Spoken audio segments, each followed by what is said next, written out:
If you are a short-term rental host or a realtor, then we need you to take action today. Here's a legislative update that you need to hear. There's a bill that has just been voted on by the Missouri House that is now moving to the Senate. So stay tuned here for an update as this important bill addresses commercial versus residential taxation. 8 years ago, Missouri's real estate communities were facing unconstitutional bans on short-term rentals. Well, back then I was fortunate enough to join with a group of freedom fighters to put a stop to that and instead build our regulations on fairness, local control, and opportunity. But that pipe dream really didn't happen, and today we find ourselves in a battle not of arms, but of policy, for the very foundation of property rights and economic stability that we count on from our government.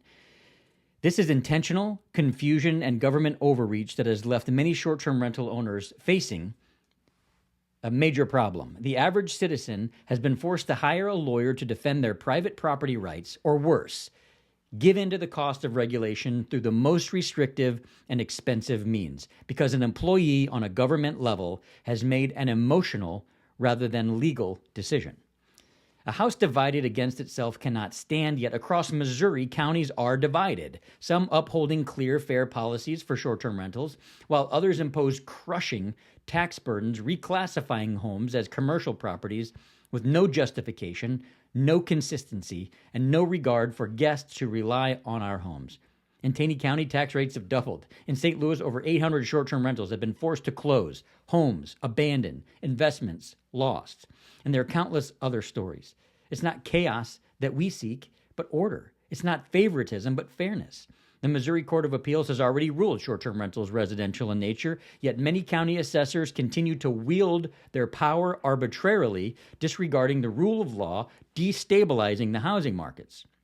So let's be clear, this is not merely a real estate issue. It's an issue of economic freedom, of property rights, ensuring that the government serves people rather than disrupts their livelihoods. HB 1086 and SB 784 will restore order and will bring uniformity and fairness and clarity, ensuring that realtors, homeowners, and investors are protected from erratic and unjust taxation.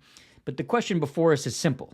Do we stand idly by as confusion and unfair policies threaten our communities, or will we unite and demand a system that is just and reliable? The time for uncertainty is over, and we call on Missouri realtors, Missouri property owners, and legislators to take actions.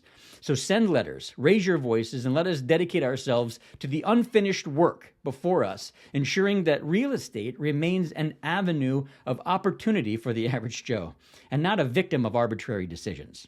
So let's do this together in Missouri, where property rights are protected, where investment is encouraged, and where the government is held accountable to the people who it serves.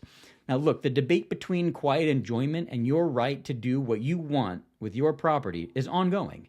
And that debate is good for all of us to ensure that we create laws that show a compelling governmental interest and regulate through fairness and the least restrictive means, not the most restrictive means.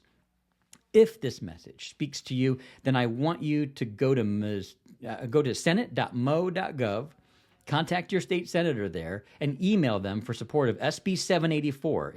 Thank you very much for listening to this message, and I hope you take action today.